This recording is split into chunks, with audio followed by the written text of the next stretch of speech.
My friend, and welcome to Pro Wrestling Daily. My name is Aaron Machbitz. Let's talk about Night of Champions. In my opinion, Night of Champions was about a 6.5 out of 7. It was a quality PLE, but not a PLE that I would watch ever again or over and over again, or there wasn't a specific match that I would look back or tell my friends about. It was like just a solid PLE with decent matches and some of the same sort of formulaic WWE content, but we love that, so I appreciated it. I watched the whole thing. The best part about Night of Champions was the absolutely electric crowd, the atmosphere, the lights, the singing of the songs.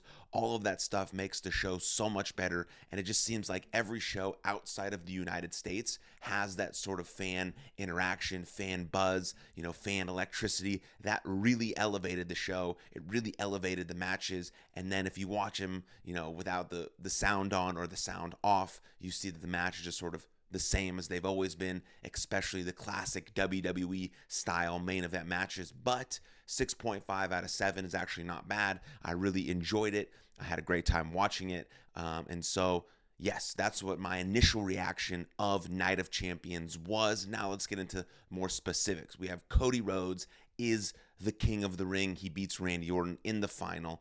And in a kind of a normal type of finish, like, yes, Randy Orton brought the chair in the ring. Yes, he undid the buckle. Yes, Randy Orton ended up taking the buckle, the exposed buckle on his rib cage.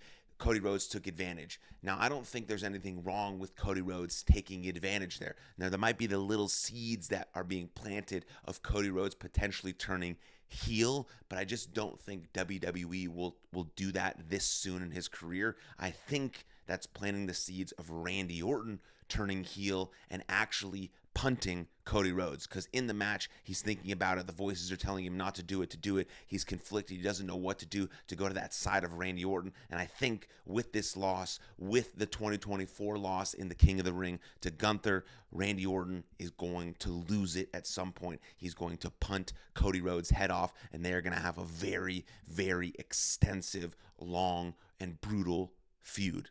And Randy Orton could potentially be the guy that joins Seth Rollins' group. I don't think that will happen, but it is potential. I think it's going to be a young guy that joins the group. And so then Cody Rhodes wins King of the Ring. He talks about how, Randy Orton is the locker room leader and he's an absolute first ballot Hall of Famer, which he is. I think Randy Orton is one of the greatest to ever do it. But I think this match is the initial seeds that are being planted that will drive Randy Orton to turn heel and get more sadistic like he has been in the past. So congratulations to Cody Rhodes. I do think we are going to see a multi-man match at SummerSlam, potentially Punk, Cena, Rhodes. You could even throw Randy Orton in there. It's going to be either a triple threat match or it's going to be a fatal four-way match for the main event of the for the main event of SummerSlam for the undisputed WWE Championship at SummerSlam. So that was really good. Then we go to the Queen of the Ring match. We have Asuka versus Jade Cargill. Jade Cargill wins. She's the Queen of the Ring, but she is not ready. She is not ready. Her in-ring skills are not ready for her to be a singles champion in WWE. It's very, very clear. Asuka, one of the best women's wrestlers of all time, first ballot Hall of Famer, would have had her win Queen of the Ring and then go face Asuka, and then go face Io Sky at SummerSlam. That would have been awesome.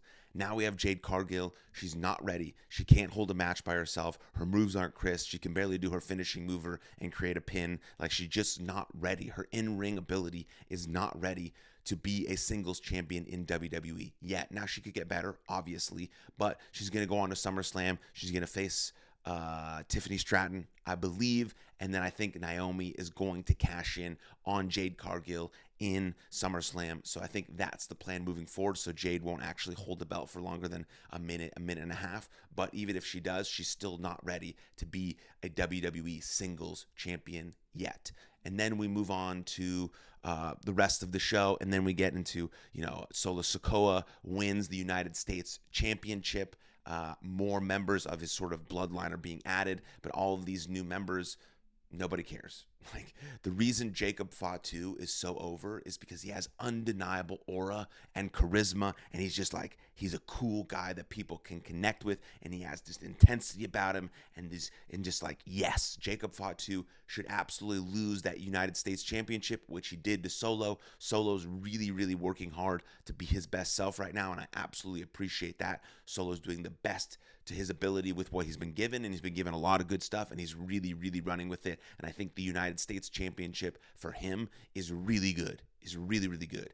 Jacob Fatu doesn't need it. He's on his way to a main event scene. He's going to main event WrestleMania with Braun Breaker at some point, right? Those are the two sort of future stars of WWE in terms of main eventing stuff, because they have the aura, they have the charisma, they have the in-ring ability. Braun Breaker is a little bit behind in the in-ring ability as Jacob Fatu, because Jacob Fatu just has more experience wrestling. He was on the indies for a really long time. He just has a better feel for what he's doing in the ring. But those two guys, Fatu and Braun Breaker, will be the future of the WWE. We'll have a ton of main events at WrestleMania. Now, all these other people that have been brought in for the quote-unquote bloodline don't have any charisma.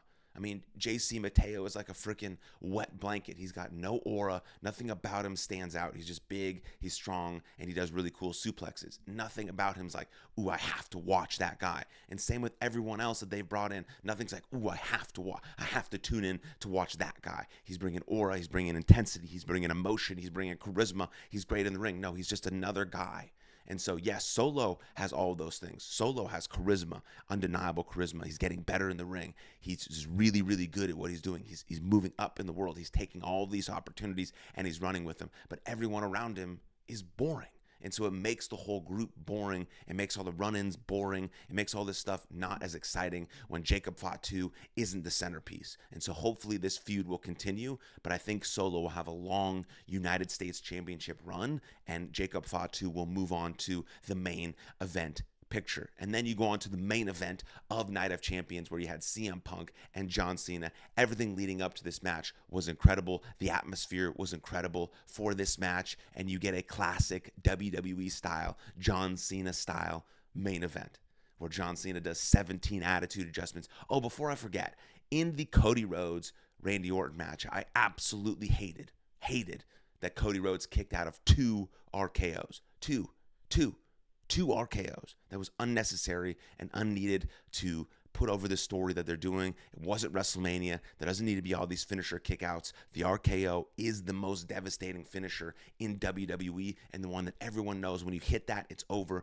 And he kicked out of two of them. I don't like it. So that's definitely even more ammunition that Randy Orton will be turning heel at some point, because that shit just doesn't fly with him. And then we move on to the actual main event of John Cena and Cody Rhodes. Everyone kicks out of the attitude adjustment all the time. John Cena does about 17 of them. We have 12, all these sorts of 12 different attitude adjustments, all these sorts of things. But then you get the commotion of everyone coming out, so many moving pieces, this, that, pop, pop, pop. And then you have Seth Rollins coming out, hitting with the briefcase, oh my God, with the stomp, because I absolutely love when Seth Rollins screws over CM Punk. It's the best. I'm not a huge CM Punk fan. I love Seth Rollins, and he screws him over every single time. Eventually, those dudes are going to end up in a last man standing match, an I Quit match, a Hell in the Cell match. Seth Rollins, CM Punk, their feud is going to be never, ever over, even when they do one of those massive blow-off matches. But then we have all of this commotion. So many people come out. Even freaking Penta was out there. And then they plant the seeds for even more to happen, for a potential cash-in later on John Cena and CM Punk.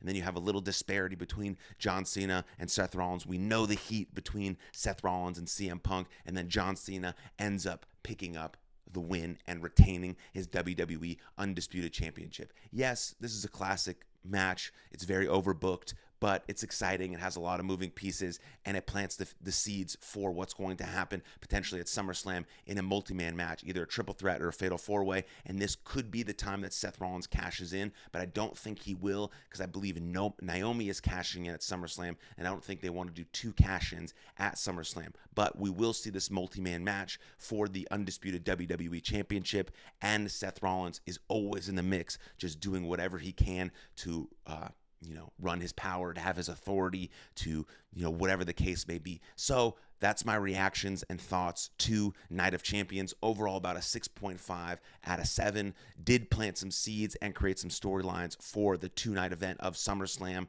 I thought it was an overall decent pay-per-view, or PLE, but the fans were electric. They made the show, so kudos to that. But let me know what you think in the comments down below. I'd absolutely love to hear from you. Then like this video, subscribe to the channel, and I'll see you guys next time. Lots of love. Cheers.